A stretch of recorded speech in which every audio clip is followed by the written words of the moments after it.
The rain was merciless that night. Thick, heavy drops struck the roof of the small orphanage on the outskirts of Siena, echoing like desperate knocks on the old wooden beams. Sister Agnesi wrapped her shawl tighter around her shoulders as she hurried down the dim corridor, guided by the flickering light of a candle. It was close to midnight when she heard it, a faint cry, almost drowned by the thunder. She opened the door, and the cold wind hit her face. At the top of the stone steps lay a small bundle trembling inside a soaked blue blanket. The cry grew louder as she knelt down. Inside the blanket, she found a baby girl, no more than a few days old, her cheeks flushed from the cold. Around her neck hung a tiny silver locket in the shape of a heart.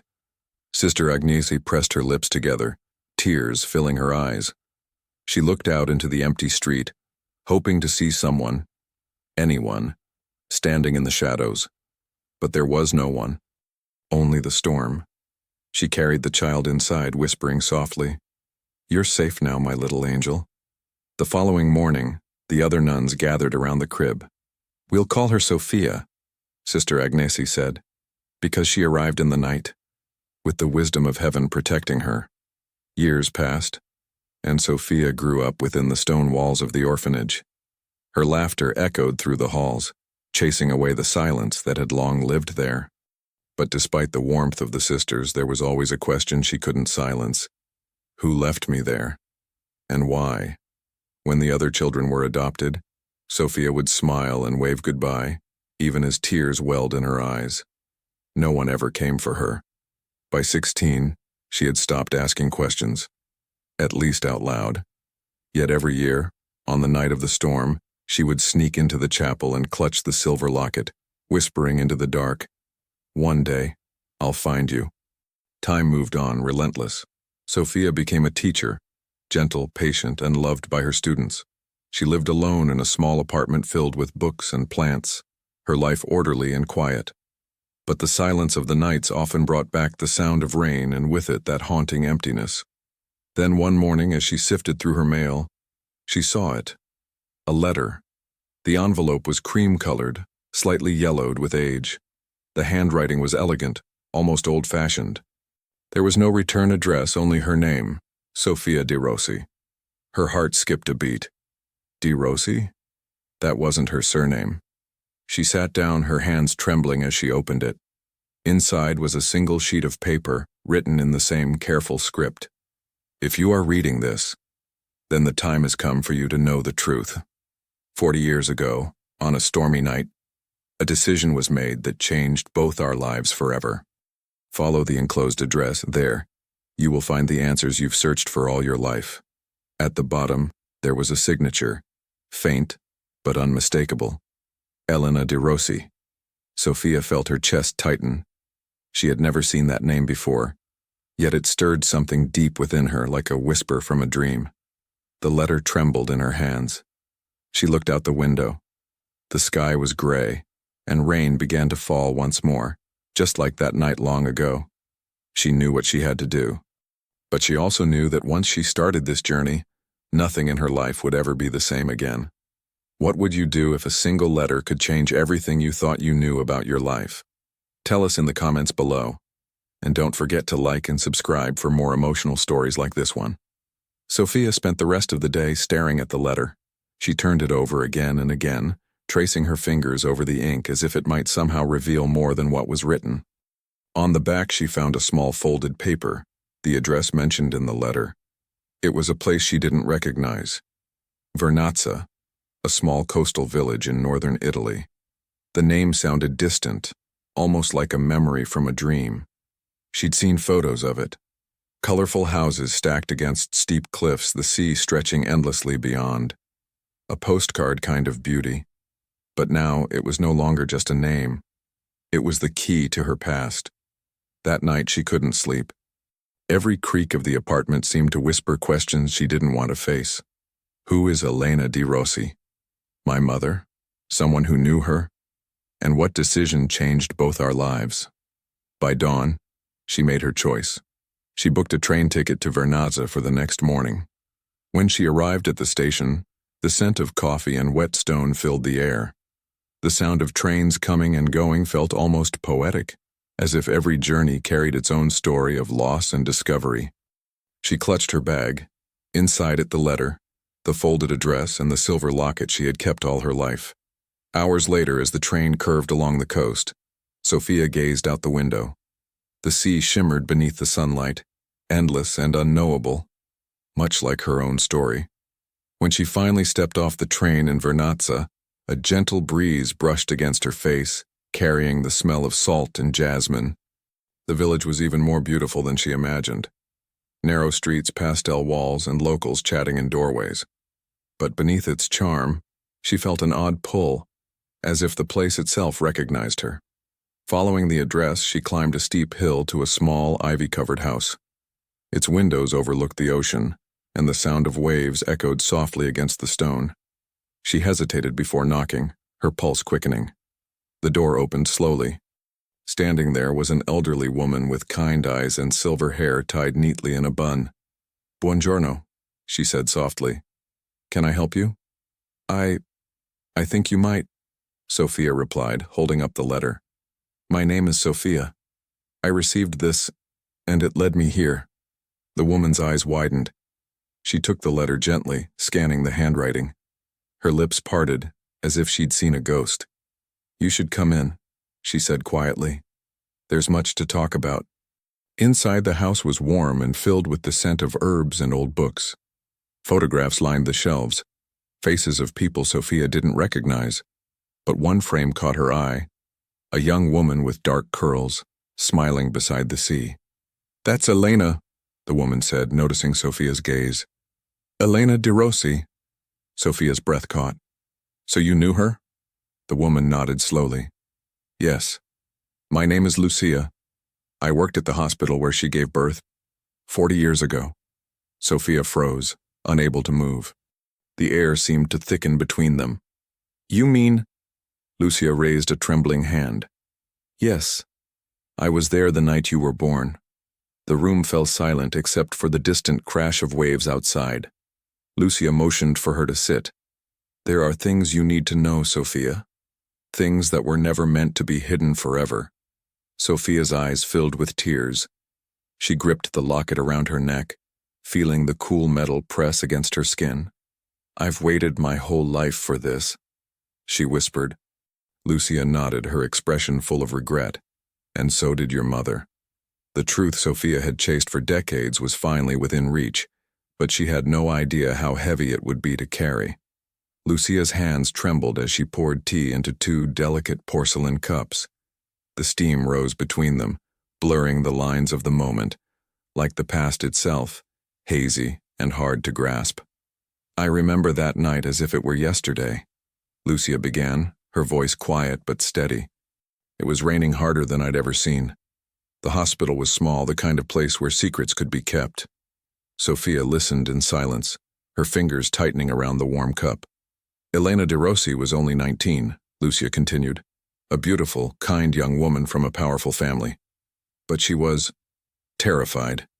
You see, her family had arranged her engagement to a wealthy banker's son. When they discovered she was pregnant, and that the father was a farmhand, everything changed." Sofia's chest tightened. The story was like a blow she hadn't braced for.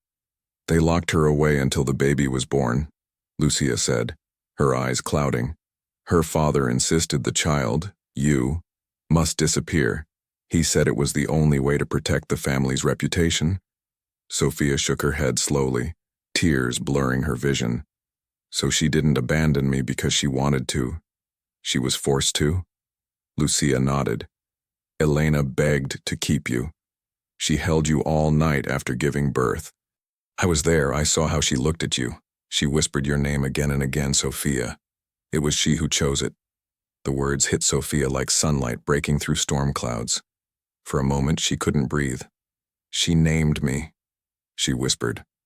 Lucia reached for a small wooden box on a nearby shelf. "She asked me to keep this safe in case the day ever came when you returned." Inside was another letter, aged and fragile.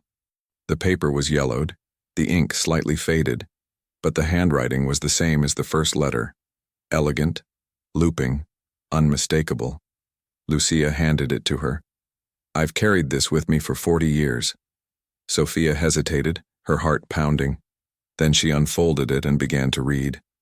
My dearest Sofia, if the world has been kind, you are reading this as a woman now. I prayed every night that one day you would find me, or that I would find you first. They took you from my arms when the morning light came. I screamed your name, but no one listened. I was told it was for your own good. I have lived with that silence ever since. I never stopped searching for you, my little girl. Not a single day. The words blurred as tears streamed down Sofia's face. The ache she'd carried her whole life suddenly had a voice. Her mother's voice. Lucia placed a hand on her shoulder. Elena tried to find you, but the records were sealed. She came here often, to this very house asking about you. When she grew older and her health declined, she left me that first letter, the one you received, with instructions to send it when the time felt right. Sofia wiped her tears, her voice trembling. What happened to her? Lucia's eyes filled with sorrow. She passed away 10 years ago. She never stopped hoping you'd forgive her. The room went silent except for the distant hum of the sea. Sofia turned the locket around in her palm. She realized it had a tiny hinge she'd never noticed before. Carefully, she opened it. Inside was a faded photo of a young woman holding a baby. Her mother. For a long moment, Sofia couldn't speak. The photo, the letters, the story, all the missing pieces of her life had finally come together. Yet instead of peace, she felt a deep, overwhelming ache. Lucia's voice broke the silence. She left something else for you. There's one more letter, but it's meant to be read only when you're ready to forgive. Sofia looked out the window, watching the waves crash below. The question wasn't whether she was ready to know the truth. It was whether she was ready to accept it. Would you open that final letter now, or wait until your heart could bear it? The sea outside Lucia's house roared against the cliffs, as if echoing the storm that had once begun Sofia's story. She stood by the window, holding the unopened letter in her trembling hands. Lucia watched her quietly. You don't have to read it today, she said softly. Sometimes, forgiveness needs time. Sofia nodded, but her eyes never left the envelope. She could feel the weight of her mother's words inside, the truth she had searched for her entire life. I've waited 40 years to know who I am, Sofia whispered. If I wait any longer, I might never open it. She carefully broke the seal. Inside, the paper was thinner, more fragile than the others. The ink had faded, but the words were clear. My beloved Sofia, if you're reading this, it means you found your way back to where everything began. I need you to know the truth. All of it. I did not choose to leave you. I fought for you. I begged, but they threatened to destroy the man I loved if I didn't obey. He was kind, humble, and poor, but he was your father. His name was Matteo. Sofia's heart stopped. The name echoed inside her like a bell. Matteo tried to find you too. He came to me years later, broken and lost. We searched together, but every record, every clue was gone. The orphanage burned in a fire, and we believed you were lost forever. He died believing he had failed you. Please forgive us both. If you ever find this letter, know that you were, and always will be, the greatest gift of my life. The last lines were barely legible, the ink blurred by what could only have been tears. Sofia pressed the letter against her chest. Her whole body shook with emotion. For the first time, the emptiness inside her began to shift, not vanish, but soften. Lucia stood and embraced her. She loved you more than her own life, she whispered. Sofia's voice broke. I should have been angry, but all I feel is love. She was just a girl trying to survive. They sat together in silence, the sound of waves filling the room. Outside, the evening sky turned golden, bathing everything in a soft, forgiving light. After a while, Lucia spoke again. There's one more thing you should see. She went to a cabinet and returned with a small wooden box, tied with a faded ribbon. Inside were photographs, black and white images of Elena and a young man with kind eyes. Matteo.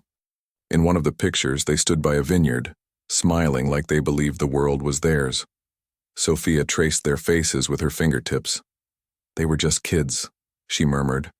Lucia nodded. They dreamed of a future together.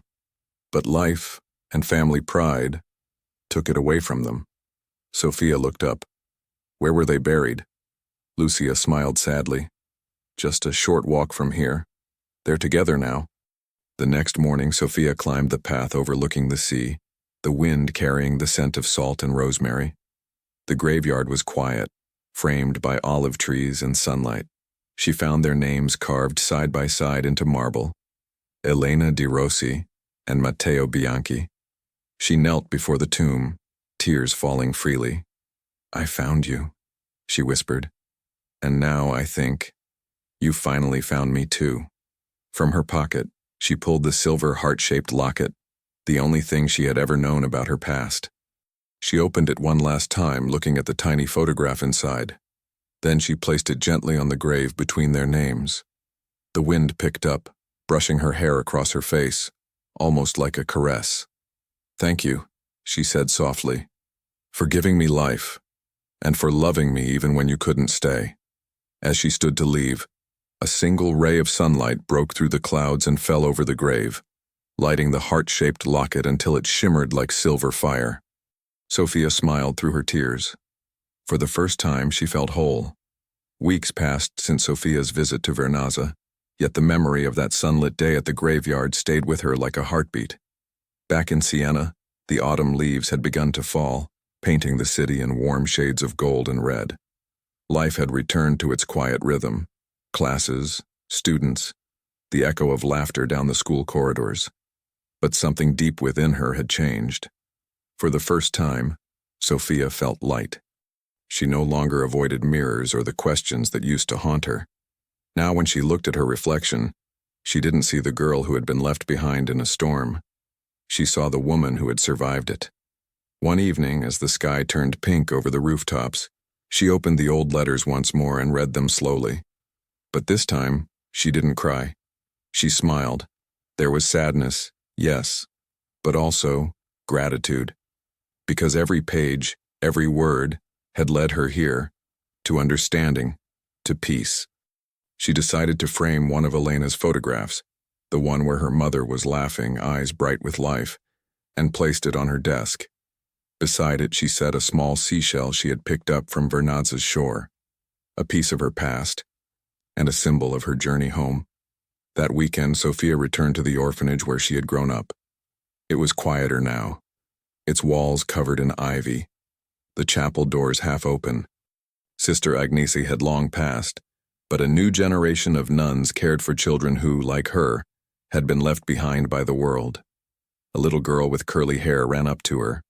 Signora Sofia, are you here to teach us again? Sofia smiled warmly.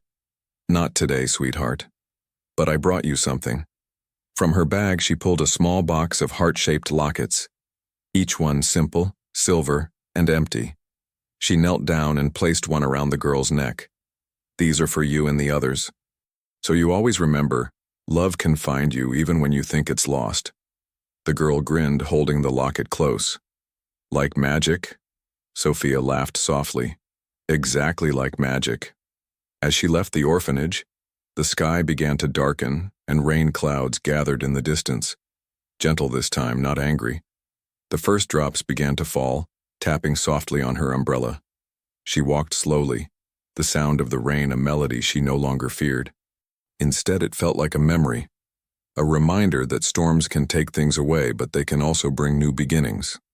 At home that night, she sat by the window, watching the rain trace silver lines down the glass. She thought about Elena and Matteo, about Lucia, and about all the people whose choices, right or wrong, had shaped her life. And then she whispered, as if they could hear her through the rain, I forgive you, and I hope you found peace, because now, I have. The candlelight flickered beside her, glowing softly on the photograph of her mother. Outside, thunder rumbled in the distance, not fierce but gentle, like a heartbeat fading into silence. Sofia closed her eyes, smiling as she whispered one last time, some storms come to destroy, others come to reveal. Love can survive even in silence. Forgiveness doesn't erase pain, it transforms it. And sometimes the family we seek is not the one we are born into, but the one we build from the pieces of love we find along the way. If Sofia's story touched your heart, share this video with someone who needs a reminder that it's never too late to forgive or to find peace. Don't forget to like, comment, and subscribe for more powerful, emotional stories that remind us what truly matters.